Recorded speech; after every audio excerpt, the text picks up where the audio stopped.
Buen día con todos. Soy Milagros Malma Gómez, residente de segundo año de cardiología del Instituto Nacional Cardiovascular. En esta oportunidad vamos a hablar del uso del levosimendan. Bueno, el levosimendan es un fármaco inotrópico positivo usado ampliamente en pacientes con insuficiencia cardíaca por sus múltiples mecanismos de acción que son independientes de los receptores beta-adrenérgicos. El objetivo de esta presentación es conocer los usos del levosimendan en diferentes contextos de insuficiencia cardíaca y revisión de la literatura que lo sustenta. Primero vamos a conocer la farmacología del levosimendan. Su mecanismo de acción. El levosimendan junto con su metabolito activo, que es el OR1896, van a actuar al nivel de la troponina C en la unión con el calcio. Entonces lo que va a hacer el levosimendan va a favorecer la unión de la troponina C con la miosina y esto favoreciendo la contracción mediante un efecto de inotropismo positivo. El otro mecanismo es a nivel de la mitocondria. El levosimendan va a aperturar los canales de potasio, favoreciendo la entrada de esto en la mitocondria y esto va a generar un mecanismo de protección contra la isquemia y reperfusión. Y el otro mecanismo de acción es a nivel de los vasos periféricos, donde va a aperturar los canales de potasio y esto van a producir una vasodilatación periférica.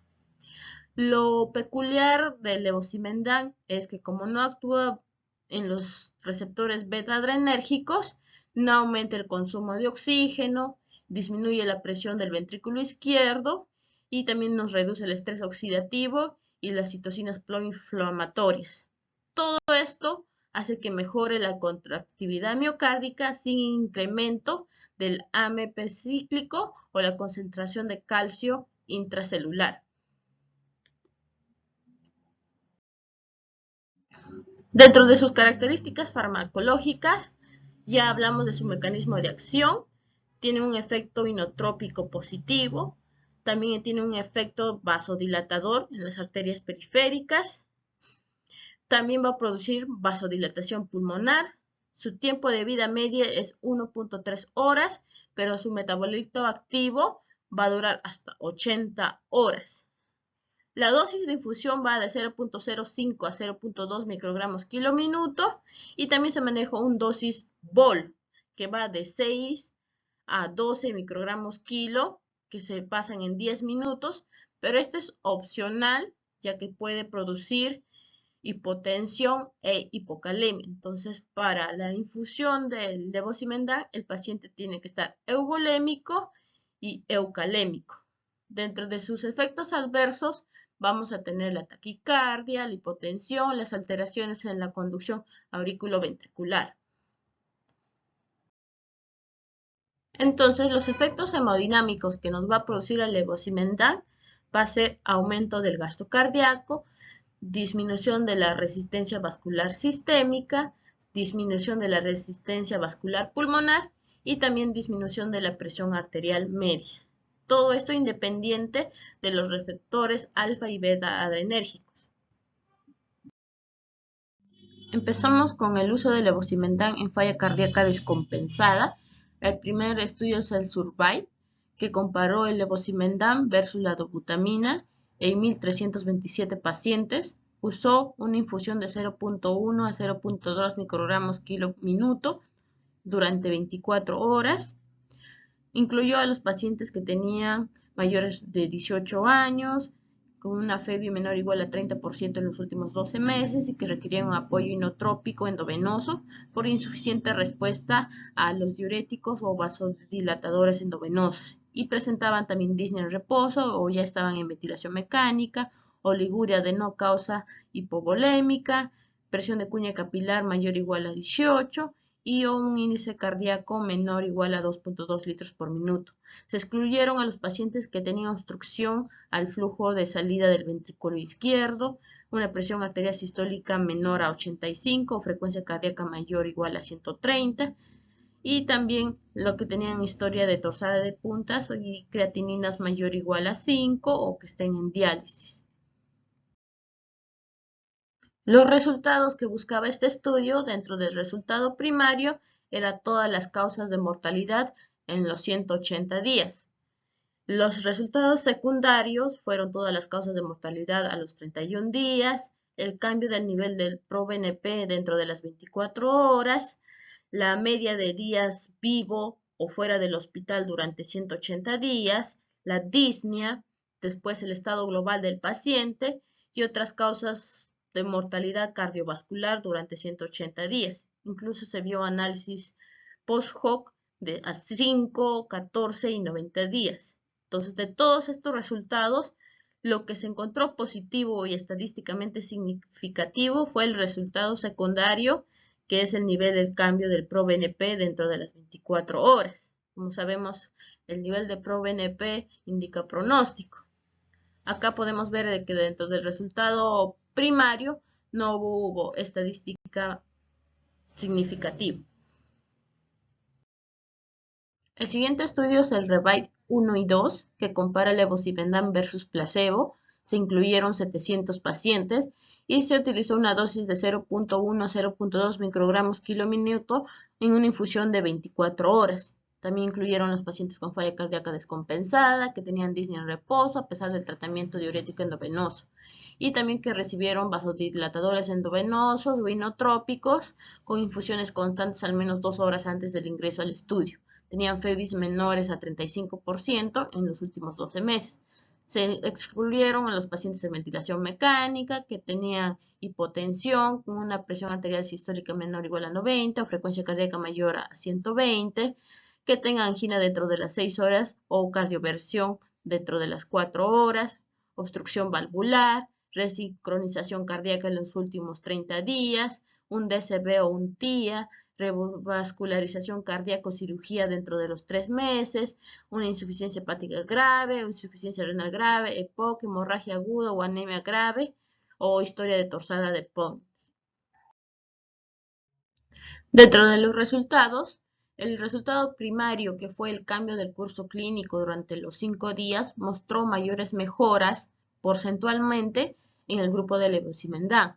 Después se vio que había menor terapia de rescate en los pacientes que recibían levosimendan, menos disnea o menos taquipnea, y la estancia hospitalaria fue más corta en el grupo de levosimendan, 7 días frente a los 8.9 días del otro grupo. Esto fue estadísticamente significativa, pero dentro de los resultados secundarios. En cuanto a los efectos adversos, se vio que la hipotensión y la fibrilación auricular ocurrieron con mayor frecuencia en el grupo de levosimendan. Otro estudio es el LIDO, que compara dobutamina versus levosimendan. Se incluyeron 203 pacientes. Utilizó una infusión de 0.1 a 0.2 microgramos kilo minuto durante 24 horas. Incluyeron a pacientes con NIGE clase funcional 4, mayores de 21 años, FEBI menor a 35% y que tenían bajo gasto y que requerían monitorización hemodinámica y tratamiento con inotrópicos endovenosos. Se excluyeron a las fallas cardíacas por miocardiopatía restrictiva o hipertrófica o valvulopatías o dolor torácico al momento de la aleatorización, que tenían arritmias tipo fibrilación ventricular o taquicardia ventricular sostenida, trastornos de conducción auriculoventricular, frecuencia cardíaca mayores a 120 o hipotensos con presión sistólica menor o igual a 85, o una insuficiencia renal grave, un taponamiento cardíaco, síndrome de estrés respiratorio o un shock. El estudio LIDO valoró como resultado primario el aumento del gasto cardíaco en un 30% o una disminución de la presión capilar del 25% en las 24 horas. Dentro de los resultados secundarios, valoró los cambios de variables hemodinámicas diferentes al gasto cardíaco y a la presión de cuña capilar, los cambios en los síntomas a las 24 horas, la terapia de rescate endovenosa con inotrópicos, vasodilatadores o diuréticos, el número de días con vida y fuera del hospital sin recibir medicamentos endovenosos, el tiempo hasta el empeoramiento de la insuficiencia cardíaca o la muerte y la mortalidad a los 6 meses.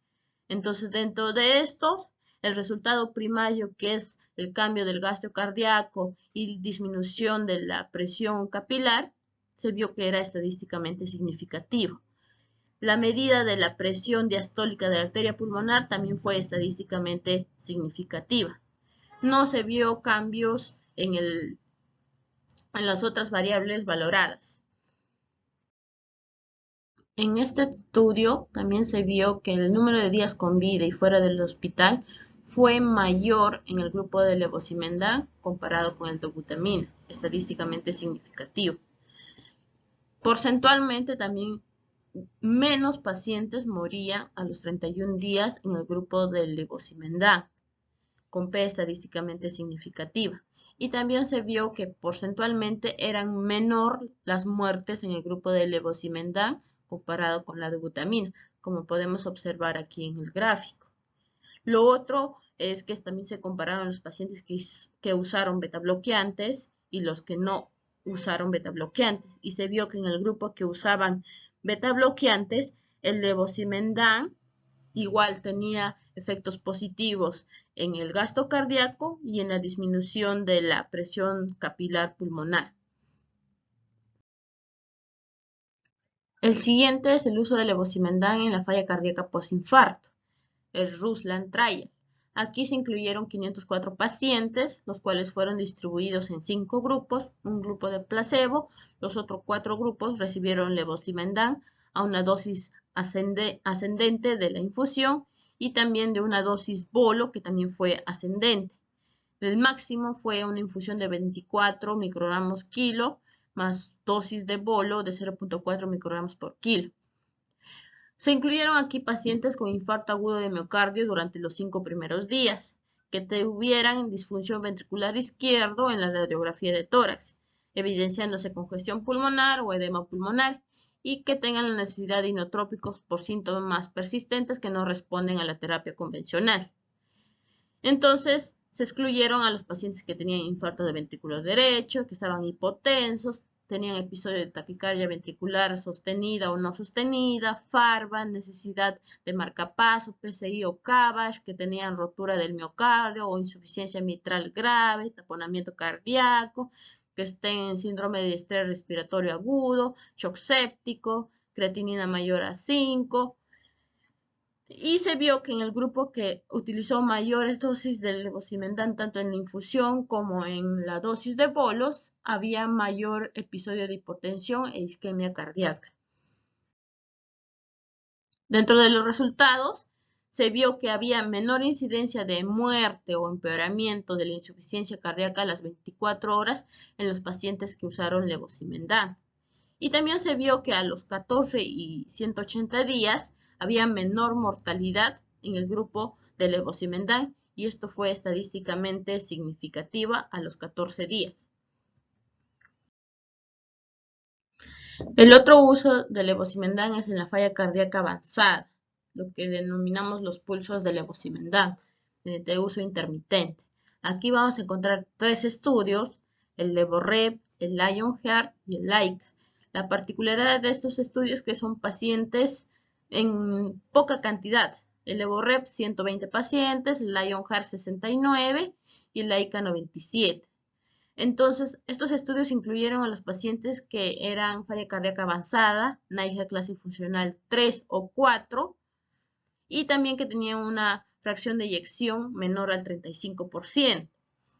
Y la dosis que usaron fue 0.2 microgramos por kilo minuto por infusión por 6 horas cada 2 semanas. Esto fue en el LevoRep durante 24 semanas. El Lionheart usó la misma dosis cada 2 semanas durante 52 semanas. Y el LAICA usó una dosis menor de 0.1 microgramos kilo minuto por 24 horas cada 30 días. Ahora, los resultados en el LevoRep, el resultado primario fue la combinación de proporción de pacientes con mejora mayor o igual al 20% en la prueba de caminata de los 6 minutos y el aumento de puntuación mayor al 15% en el cuestionario del Kansas City. Y se alcanzó que el 19% en el grupo de levosimendan y el 15% en el grupo de placebo, pero esto fue estadísticamente no significativo. Dentro del resultado secundario que valoró la supervivencia sin eventos después de 24 semanas, tampoco hubo diferencia estadísticamente significativa. El LAICA Dentro del resultado primario valoró el ingreso por insuficiencia cardíaca o empeoramiento de la insuficiencia cardíaca, que tampoco se vio diferencias.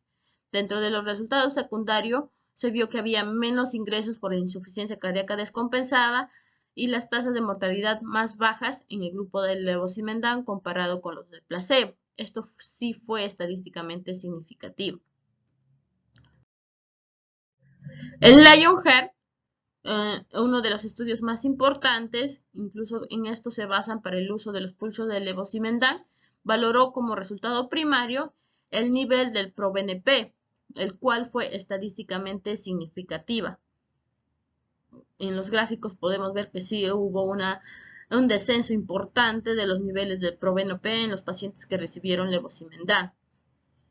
Otros resultados secundarios: se valoró la reducción de tasa de hospitalización por insuficiencia cardíaca, la cual también fue estadísticamente significativa a favor del levosimendan, y también se vio que había menos síntomas que mejoraban la calidad de vida en estos pacientes. Entonces podemos concluir que el levosimendan es un inotrópico sensibilizador del calcio y sus efectos hemodinámicos no van a depender del uso concomitante de betabloqueantes. Se puede usar en falla cardíaca postinfarto con congestión persistente y está indicado los pulsos de levosimendan en falla cardíaca avanzada Intermax 3 para su manejo ambulatorio y también en pacientes con falla cardíaca avanzada Intermax 4, 5 o 6. Y hay que tener precaución con la hipotensión que genera la infusión de levosimendan, por ello está recomendado no usar el bolo previo. Eso sería todo, gracias.